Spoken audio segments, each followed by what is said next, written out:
Welcome, ladies and gentlemen. My name is Rowan Petts, Executive Director here at the Australian Chamber of Commerce in South Korea. AustCham Korea is really pleased to welcome to its latest webinar, Insights on How to Leverage Brand Australia in South Korea. Hosted in partnership with the Australian Made Campaign Limited and supported by Golden Age Skincare and Asiance, today's webinar session will feature in two parts. The first session will focus on Brand Australia and feature a presentation by Jessica Beard, Export Manager at the Australian Made Campaign Limited, who will provide a short overview of the use of the Australian Made logo and a bit more understanding about its presence in the South Korean market. The presentation will be followed by a short case study by AustCham member and Australian Made licensee, Joe Robson, founder and CEO of Golden Age Skincare. Part two of today's session will focus on Korean branding insights with a presentation by Sujin Choi, Digital Strategy Consultant at Asiance. And to wrap up today's session, attendees will have the opportunity to ask some questions to our invited guest speakers. And for those who do have any questions throughout the webinar, please be sure to post them in the Q&A box below.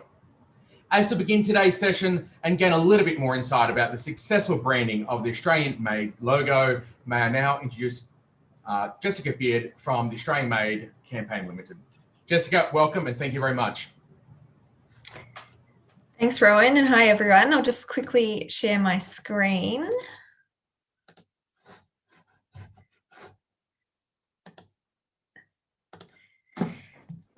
So before I get underway, I just wanted to thank the AustCham team for hosting today's webinar and for their commitment to supporting and promoting the Australia-Korea relationship, even during the challenging times that we're all in today. We have limited time, so what I'll be covering off is the role of Australian Made, the Made in Australia claim, and our latest international research findings.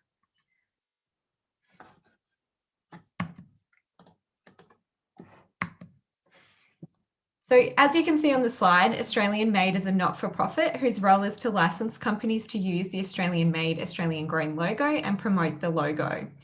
As a certification trademark, we don't just give the logo to any brand to use. There's a rigorous process that's undertaken first. What this means in practical terms is a brand applies to become what we call a licensee. And as part of this, a brand submits documentation on a product level, and then it's assessed by our compliance team to ensure it meets the criteria determined by Australian consumer law. If the product meets the criteria, then a business pays a nominal license fee and is granted a license to use the logo.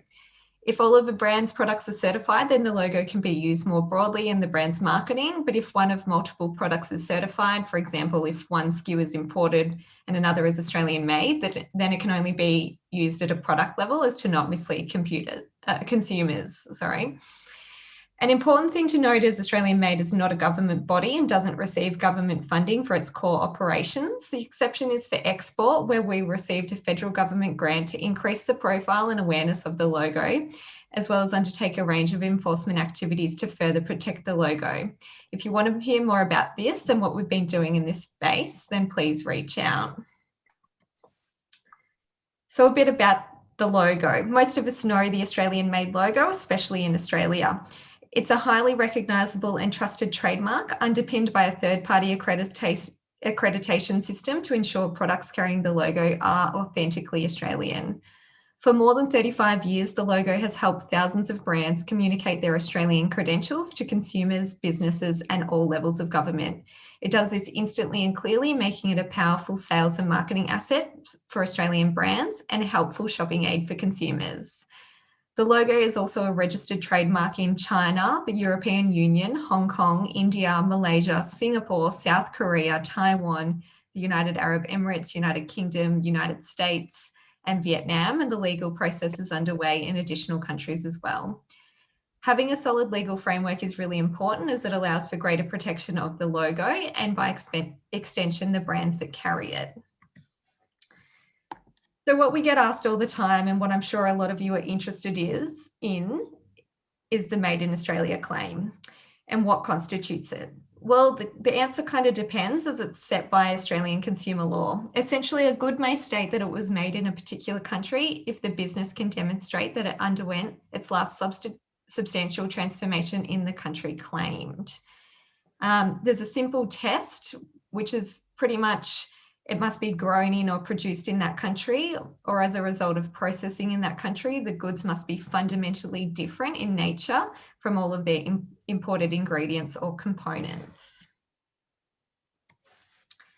So you can see we've got a range of different descriptors that must be used with the logo, and this all ties into Australian consumer law too.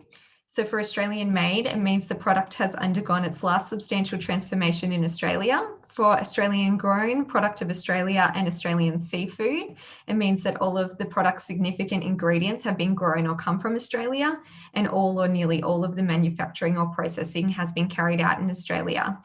And for the last descriptor, which is Australian, it can only be used in export markets and means the product must satisfy the criteria for at least one of the 4 preceding claims and not be misleading. Now that we've covered off what we do, I want to talk about the logo in export markets. In summary, the Australian made logo is central to brand Australia, both at home and abroad, and encapsulates many of the wonderful attributes Australia is famous for, such as our pristine and diverse natural environment, high manufacturing and safety standards, and ethical practices. In export markets, the logo makes the Australian connection instantly and clearly, and we are sure of that as we recently undertook qualitative and quantitative research across 8 cities in 6 countries. It's these research findings that I'll now delve into as they provide some important information about how to make Australian products stand out in export markets such as South Korea. So as you can see on the slide, the Australian made logo does a wonderful job of linking products to Australia. The logo gives the impression of being official and trustworthy. When consumers see the logo, they believe the brand and product are genuinely Australian. The presence of the logo also arouses consumers' curiosity regarding the product. In a shopping environment that's well stocked with products from other countries, this is important as the logo makes Australian brands and products stand out, especially to those consumers that aren't familiar with Australia or Australian products or brands. Also, overwhelmingly, the green and gold colours are preferred to alternative colours, of which we tested a range. This suggests that there's something about green and gold that's aesthetically pleasing in the way that others aren't. Another finding that's not on this slide is that 70% of consumers are able to draw the connection between the logo and Australia simply by recognising the symbol represents a kangaroo without needing to read anything or have any other background knowledge. This reinforces that the kangaroo works in an international setting. The logo also taps into fairly widespread beliefs that Australian products are safe and ethically produced, or at least the same quality and similar price as other major world markets. What may or may not be surprising to some is across all the markets that we surveyed or undertook the research in, consumers had limited experience buying Australian products. Based on my experience, it's not because there's little product available in these markets, it's because it's not clear that products are Australian. While there's various ways for a brand to market their Australianness, one of the research findings was that consistent use of the same symbol was one of the preferred ways of bringing consumers' attention to the origin of a product. As part of the research, consumers were also asked how Australian products fared compared to similar imported products. The response was positive, with the majority of consumers likely to give preference to Australian products carrying the logo over similar products imported from other countries. This shows the presence of the logo not only adds to the perception of the products, but potentially sways product preferences. It also demonstrates the appeal of Australian products, even in a crowded shopping environment. As you can see, the prominent placement of the Australian made logo was the most popular choice amongst consumers as a way of increasing consciousness of the possibility of buying Australian. This is important as in a crowded shopping environment, there needs to be something that makes a brand stand out, particularly if the brand is unknown. In addition to the quality factor that consumers seek, reputation is also important. This could be read as another indicator of product quality, but it also involves other considerations, such as whether or not Australian products contain unique ingredients or whether or not products from Australia might be seen to be more useful than products from other countries. Products recognised as being Australian also leverage the generally positive perceptions that consumers have of Australia too. As mentioned earlier, consumers appear to have very limited knowledge and experience with Australian products, so it's difficult for these products to be noticed. Consumers in most of the market surveys have ready access to products from other countries, but unless their attention is captured, they're unlikely to notice or not whether the product is Australian unless it's from a famous brand. Communicating clearly that a product is Australian will likely draw attention to the positive characteristics mentioned previously and help overcome the disadvantage of a lack of familiarity that many Australian products face in export markets. This also includes the perception of higher prices in some markets compared to products from home and compared to products from other countries, in addition to lack of awareness and lack of availability, which are related issues. Another finding from the qualitative phase of the research was that brand names of Australian products across several consumer-facing categories are generally unfamiliar to consumers. As a result, consumers easily pass over these products in favour of those that they are familiar with, unless their attention is captured. So making Australia a central part of a brand strategy is likely to be highly effective in export markets to capture this attention. Anyway, I'll leave it here. If you've got any questions, please reach out or put them in the Q&A or chat box. I'd now like to hand you over to one of our wonderful Australian-made licensees, Jo Robson, who's the founder and CEO of Golden Age Skincare. She'll be able to provide some more practical insights for you all. Thanks, Jess. That's great. Yeah, look, everything that you've said is completely what we looked at when we started our brand Golden Age. I'm not sure if everyone knows about our brand. It's a true, authentic Australian brand. We started our company 4 years ago, so we're very new, and our products are made with Australian crocodile oil, which is very unique in itself. And so we knew from the very beginning, because we're such an Australian company and such an Australian product and ingredient, that the most important thing for us was to become a part of the Australian Made campaign. Because what we did realise was that every time we presented, we were at Cosmoprof, we were at Korean beauty shows, we were in China at Chinese beauty shows, everyone was drawn to us purely because of the Australian Made logo with our branding, which is green and gold, and because of our uniqueness with the Australian crocodile oil. So everything combined with the Australian Made logo was really important to us.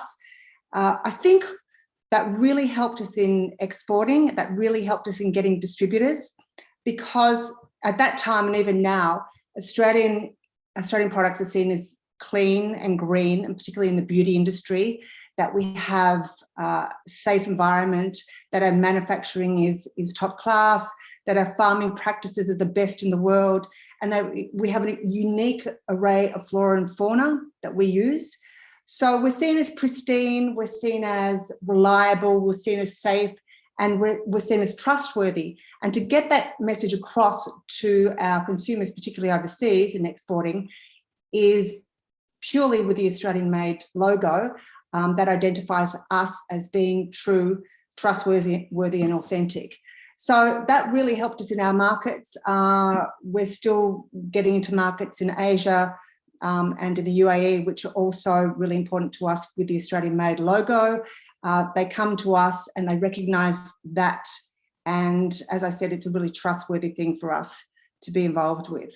So yeah, it's been a wonderful process, and it's a very easy process for us to be a part of. And we're such an Australian brand, and I think that really comes across with the logo and with our packaging as well, which is also green and gold. So it's been very beneficial to us. So thanks, Rowan. Any other questions? Thank you very much, and I'm sure we'll have a couple of questions about your journey of being a fantastic Australian skincare company, which is quite unique, as you mentioned. Stemming from crocodile oil quite sustainably, which is fantastic to hear. But I'm sure there'll be a few questions at the end of this presentation about your journey and how and how you've succeeded so far, and maybe some of the challenges that you have market forward. So with that, I'd now like to introduce Sujin Choi, who's going to give us some insights about marketing in South Korea. Welcome, Sujin. Thanks, Rowan. Hi, everyone. This is Sujin Choi. And before I start, just let me share my screen first. So yeah, I would like to thank Rowan for the introduction, and I would also like to thank you for taking part in this webinar today. So I'm Sujin Choi, and I'm a digital strategy consultant at Asiance Korea. So at Asiance, I'm in charge of this handling initial consulting services to our clients that wish to either start or expand their digital strategies in Korea. And we offer some, for example, digital workshops monthly to help them build up their own customer journey in Korea. And today I'll be sharing a presentation to you on how to adapt your digital strategy to the new normal in Korea. So this will be the content of the presentation today, and please don't hesitate to ask questions after the presentation. Then I'll be happy to answer them later.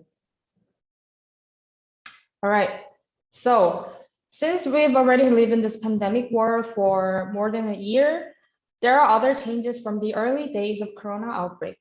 And we're gonna focus on that post-COVID era today.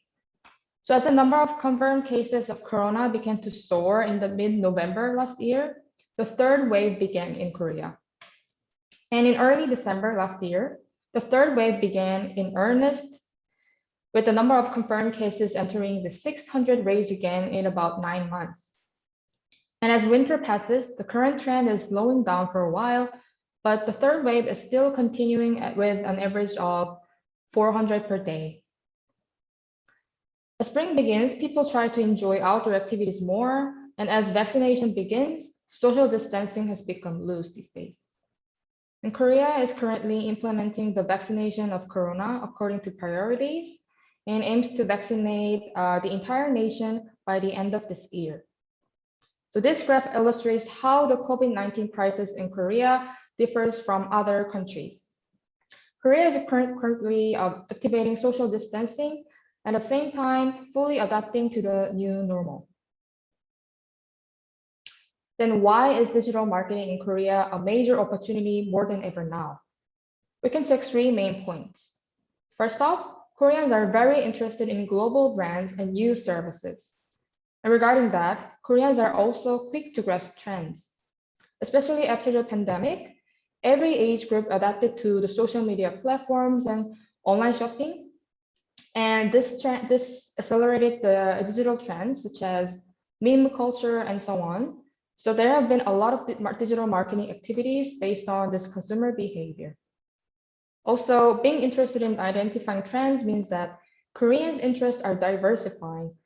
As a result, there are a lot of categories of consumption, and even if one category of service is purchased, the platform of consumption is diversified accordingly.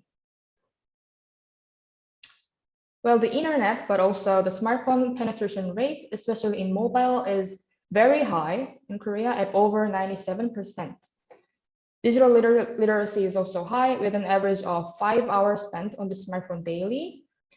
And South Korea has the 7th largest e-commerce market in the world and 3rd largest in Asia, next to China and Japan. The solid infrastructure to provide fast delivery supported the high growth of e-commerce. So online shopping accounted for more than 30% of total retail sales last year for the first time. And from July 2019 to July 2020, sales in online shopping grew by 16%, fueled by the pandemic. So before we go into the behavior changes, it's important for you to understand Korea's unique ecosystem in digital way. Let me just provide you a quick summary. So the biggest digital players in Korea for consumers are Naver and Kakao. So Naver is being the most used search engine portal, just like Google as a Western culture. And the Kakao is the most used messaging app. So the reason why these 2 platforms are important for brands is because you can build up your own customer journey in a digital and also offline way using only these platforms if you want. So both companies have now expanded their portfolio to almost all O2O services. And although Korea has its own digital ecosystem, Korea still uses some global platforms too. For example, younger generation mostly use Instagram or TikTok these days as a social media. But you can also see that for the video content, we use a lot of Netflix and YouTube, as well as other Western countries. And for the online shopping, actually, open market platforms such as Coupang, WeMap, Tmon, Gmarket, and 11th Street, these are the very well-known and well-used platforms for every age group, especially for the necessities. All right. And for the e-commerce category, well, Korea's e-commerce ecosystem is led by the open market platforms.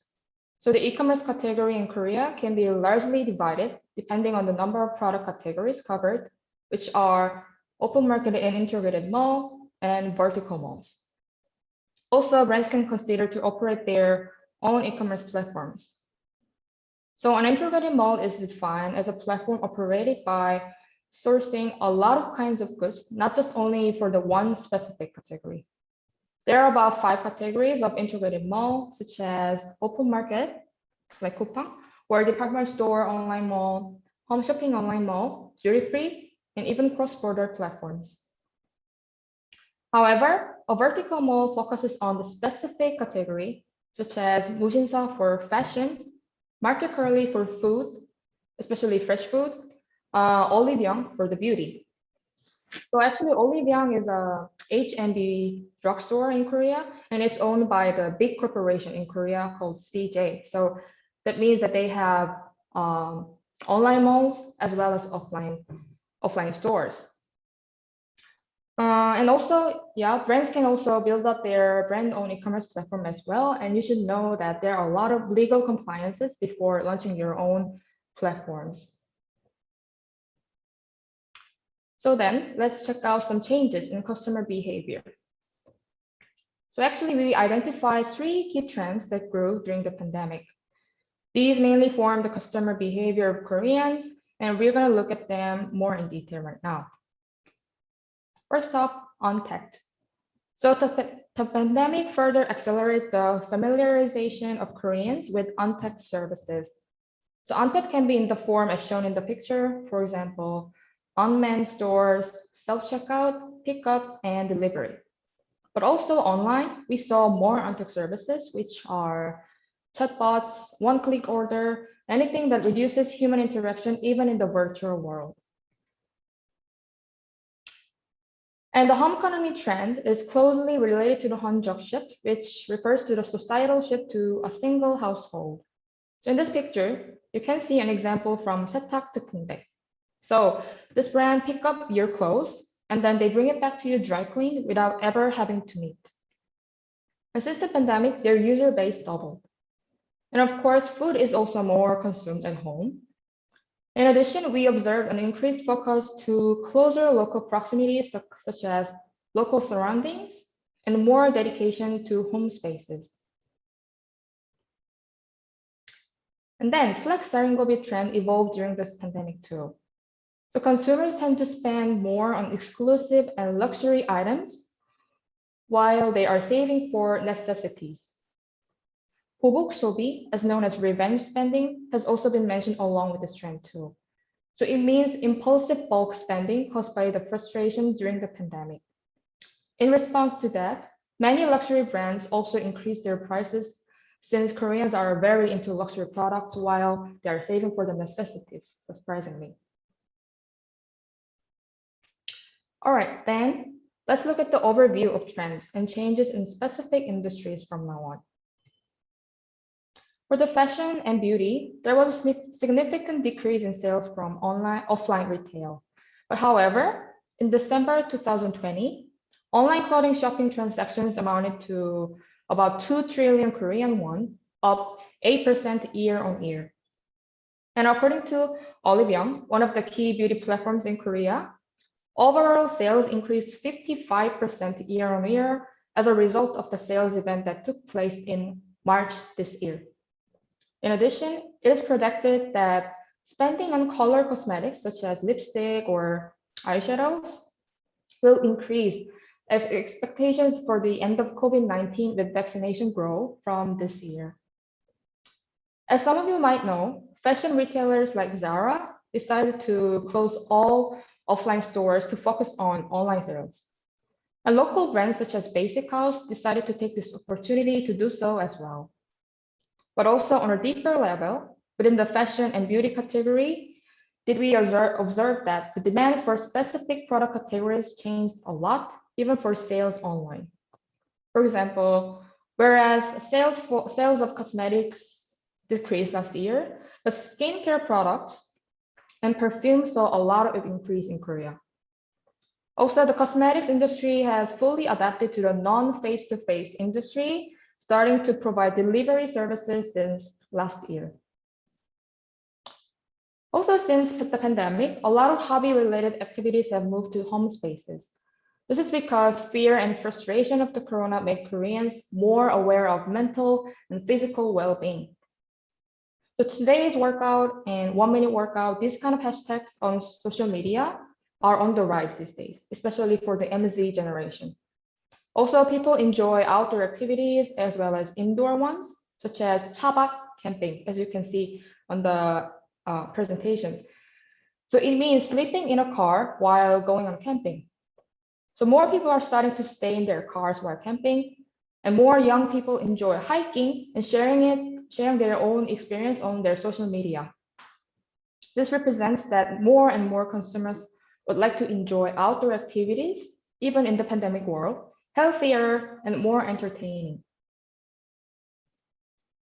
Whereas overall travel decreased, domestic travel did more than usual, with Jeju Island being the top destination. But still, people have a strong desire to travel abroad, especially to travel to Europe. So online tour products have begun to emerge. So this is a program where you can literally listen to an online tour guide that introduces you to the specific province that you paid for. And it's only 1 or 2 million Korean won, which is very reasonable. In addition, non-landing flight is increasing as many consumers would like to enjoy the feeling of traveling by plane, even if they cannot travel abroad directly. So a non-landing flight is also called a flight without a destination, as it returns to the starting point after taking off the aircraft.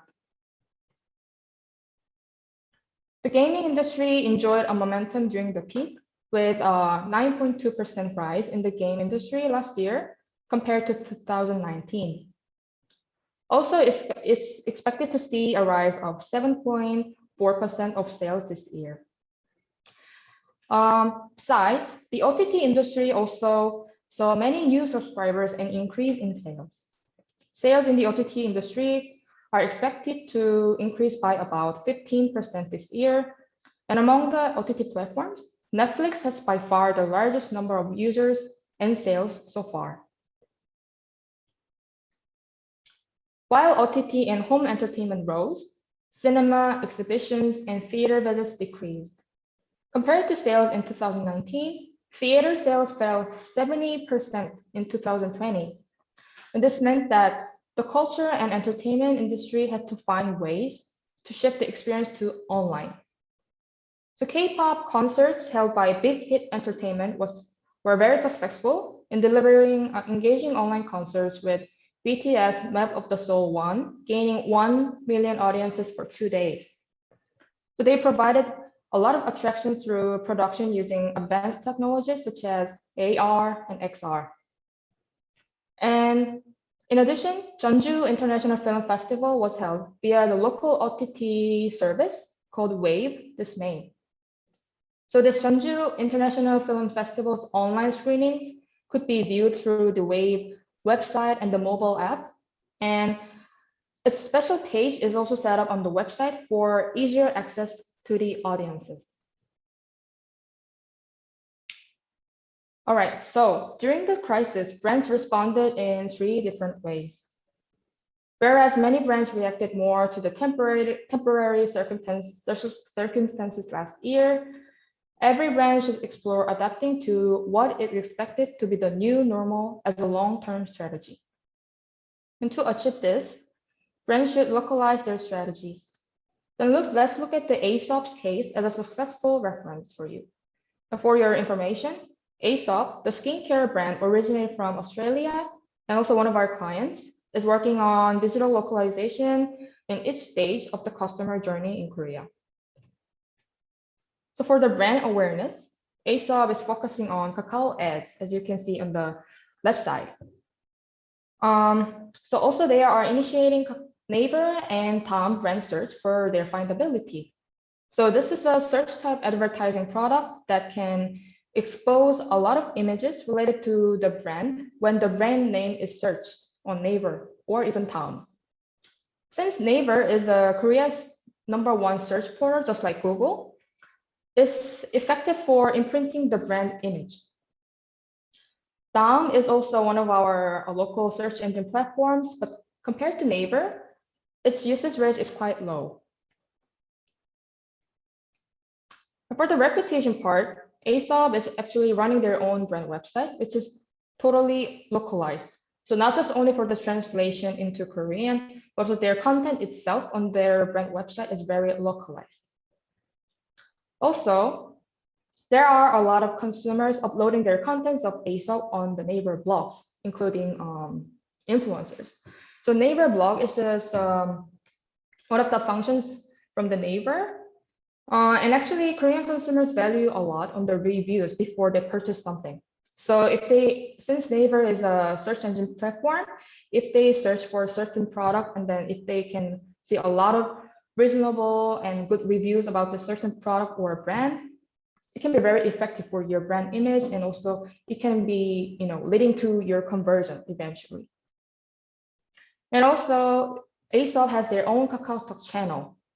So this KakaoTalk channel can be very effective for global brands because if you made your own KakaoTalk channel, then KakaoTalk users can actually follow your brand channel as just like a follower, and then brands can push some paid messages about your own, for example, new launching campaign or sales event, etc. So then people can click that push message, and then maybe if it leads to your brand own website, then people can see your website, and maybe it can be leading to your conversion eventually. There are a lot of functions that you can use through this KakaoTalk channel. Also, as I told you, Korean consumers value a lot on the reviews. So especially MZ generation, they search a lot before they purchase something on the YouTube too. So there are a lot of YouTube reviews about ASOP these days, especially about the perfume and skincare products. And for the conversion, the purchase is available on their brand website as well as integrated mall, such as Lotte On. So Lotte On is owned by the Lotte, one of our Korea's big conglomerates. And also ASOP's products can be found on KakaoTalk gift shop too. So this KakaoTalk gift shop can be used in app, and this can be very effective because people can really send their gifts to each other without any delivery information such as address. So this is why KakaoTalk gift is widely used these days. And among this gift shop market, KakaoTalk gift has the 70% of market share. And as you can see in this presentation slide, ASOP is offering some KakaoTalk gift exclusive products on KakaoTalk gift channel. And also, their products can be found on open market, such as Coupang. So then what brands should consider when entering the Korean market in a new normal era? Brands must understand the changes and shifts, not only on a macro level, but also the impact on their micro level. And as there were dynamics in digital media and channels, brands must quickly understand the strengths and weaknesses of each platform and how it can be adequately utilized. In addition, brands should understand the high demand and expectations of Korean consumers, especially regarding digital services, as the on-tech services have been accelerated since the pandemic. Well, it was a lot of information, but I hope this gave you some insights to prepare your brand for the post-COVID era. And we can help you with any questions you have, either here during the Q&A or separately. We have actually digital workshop monthly to help you understand the Korean digital ecosystem and build up your own digital strategies. So feel free to reach out to us as we are happy to help. Thank you. Thank you very much, Sujin, for your insights. There's some really good takeaways there. And we all know that, when it comes to marketing in Korea, it is very unique, and you do need to take a different approach when looking at the Korean market opposed to China and Japan and those in the region. So now I think we're going to move over to the Q&A section of today's webinar. May I ask all our guests here today to turn their cameras on so we can proceed with the Q&A, and I'll start with some of the pre-submitted questions we have here. We've got one here saying, what is the best way to find a distributor for my product, given that we're unable to attend trade shows or coming to the Korean market? Maybe Jess, you can maybe give your insights to that, and I can follow up with my opinion.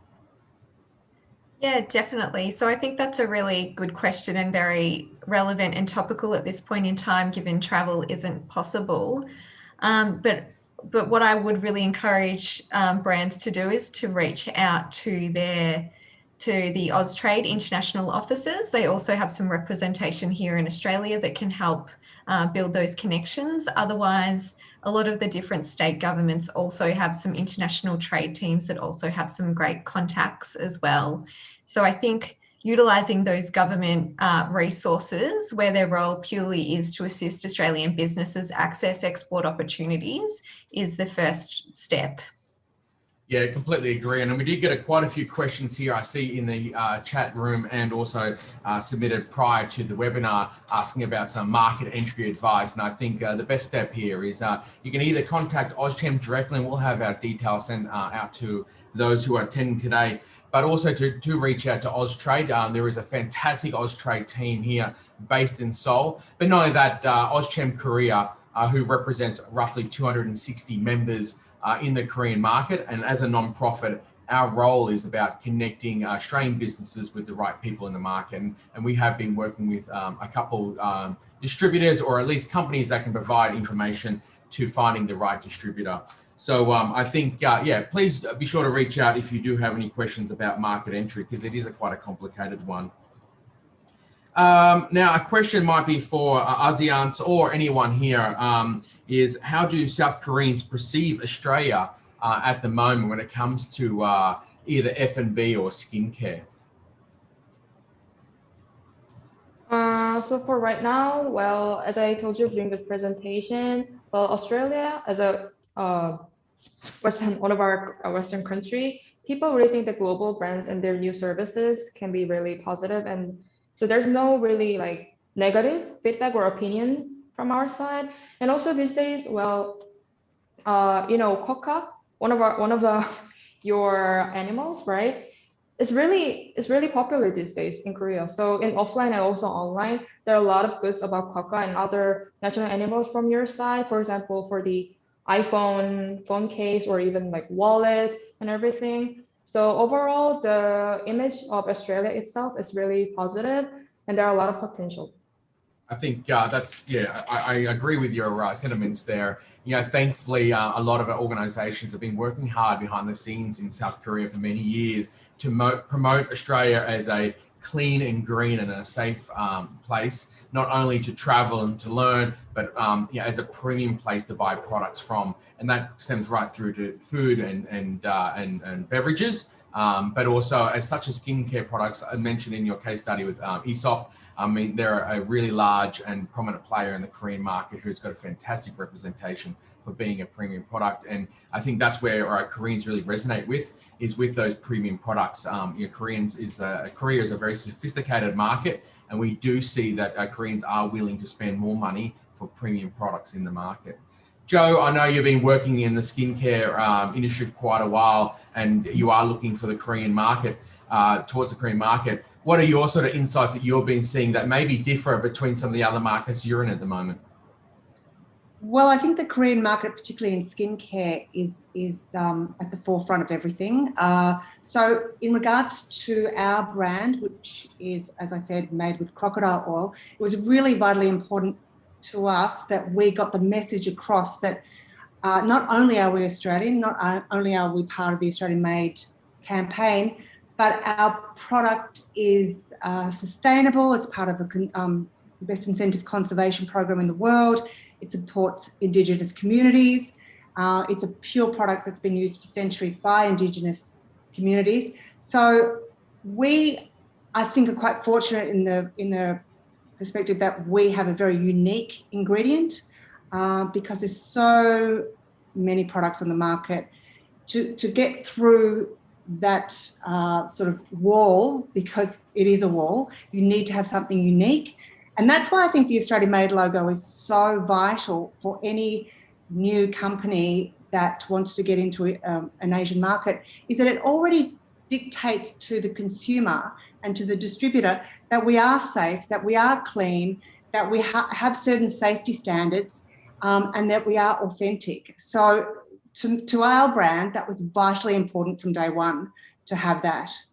Yeah, and I think something that's quite important is you know, having a point of difference between your product and another product. And I know that Golden 8 skincare is you know, it prides itself on some of its sustainability. Could you talk a little bit about how your product's different from any other products out there with your focus on sustainability? Well, we're part of a community with the crocodile industry, which is really focused on sustainability. I mean, there's probably a question out there, how do you get the oil? Because that's always the question that we get asked. So our oil is actually a byproduct of the crocodiles. So it's the fat that we collect that was actually once waste and thrown away. And we've taken this oil and molecularly distilled it into, or the fat into a beautiful oil that's now been proven to have incredible antimicrobial peptides. It's actually the same composition as human skin oil. So we're taking this wonderful Australian waste product, really, and turning it into an ingredient that can be used throughout skincare. It's safe for babies. It's safe for any age group. So I think in regards to sustainability, it's a circular economy. We're part of a, as I said, incentive-driven conservation program to keep the crocodiles at a sustainable level. We're part of CITES, which is the Convention of International Trade of Endangered Species, Appendix 2, which means we have to remain at a sustainable level indefinitely. So we're really proud of that. And once again, I mean, we're promoting this. We are such an Australian product and such an Australian ingredient. And again, getting back to the Australian Made logo, that is such an important part of who we are. And we're really proud of that, actually. We're really proud to be part of that organisation. I think, you know, as I said before, that the Korean market is a very sophisticated market, and Koreans are very wary of, you know, where their money is going, and that's why they are quite willing to invest in premium products, but also behind the story that comes with that. And I think, you know, having a story and a narrative of sustainability and, you know, eco-friendly products, and which is good for you, in your case, skincare product, which is good for them, is always going to be that point of difference that, you know, that maybe from the other traditional players in the market. I must say, just in regards to, I mean, when we started, we were able to go to trade shows. We were able to get, you know, to Korea, which we had a wonderful time. We love Korea so much. Able to get to Hong Kong, China. Because we can't do that now, I feel it's vitally important that we do become, if it's, you know, it's suitable, that we do become a part of the Australian Made program, because that symbol, without having to go to these trade shows, without having to speak to people at the trade shows, a huge amount of people, that symbol actually identifies us as being trustworthy, as being safe. So we don't have to, and we can't go to these trade shows. So it's really important, I think, in these particular times, that identifies who you are as a brand. Yeah, good point. And we've got a question here from Connie for you, Joe, is that, are you interested in expanding into the Vietnamese market? Absolutely. If not done already. Well, we tried, and I think we had we did have someone that was very interested. We had a lot of people that were very interested. Probably last, what year are we in? I don't know. end of 2019, just before COVID hit, we were going great guns. Yes, 100%, we're definitely interested in the Vietnamese market. It's a wonderful market for us. It's a growing market for every company in Australia. So yes, we are. A couple of questions here, and I think Sujin might have answered them in the Q&A box, but some people are mentioning about the pet food and pet supplies industry. Sujin, do you have sort of any insights on where you think that would be the best place to sort of market those, if it be possibly on Coupang or any other sort of platforms for those smaller players who have sort of niche markets in that sector? For pet industry, well, it's really potential these days, because as the sales of in general pet shop and pet food and everything is increased in 2020, but well, it really differs. I mean, because for the reputation or brand awareness or conversion, it really differs where you want to start from the customer journey. But I would like to say that most Koreans really put more effort through the social media when they're trying to find some information about the pet industry. So it's important. I think it's important for you to look up some influencer marketing, especially for the local influencers, of course, even for the micro influencers. Yeah, thank you. A question here for Jess.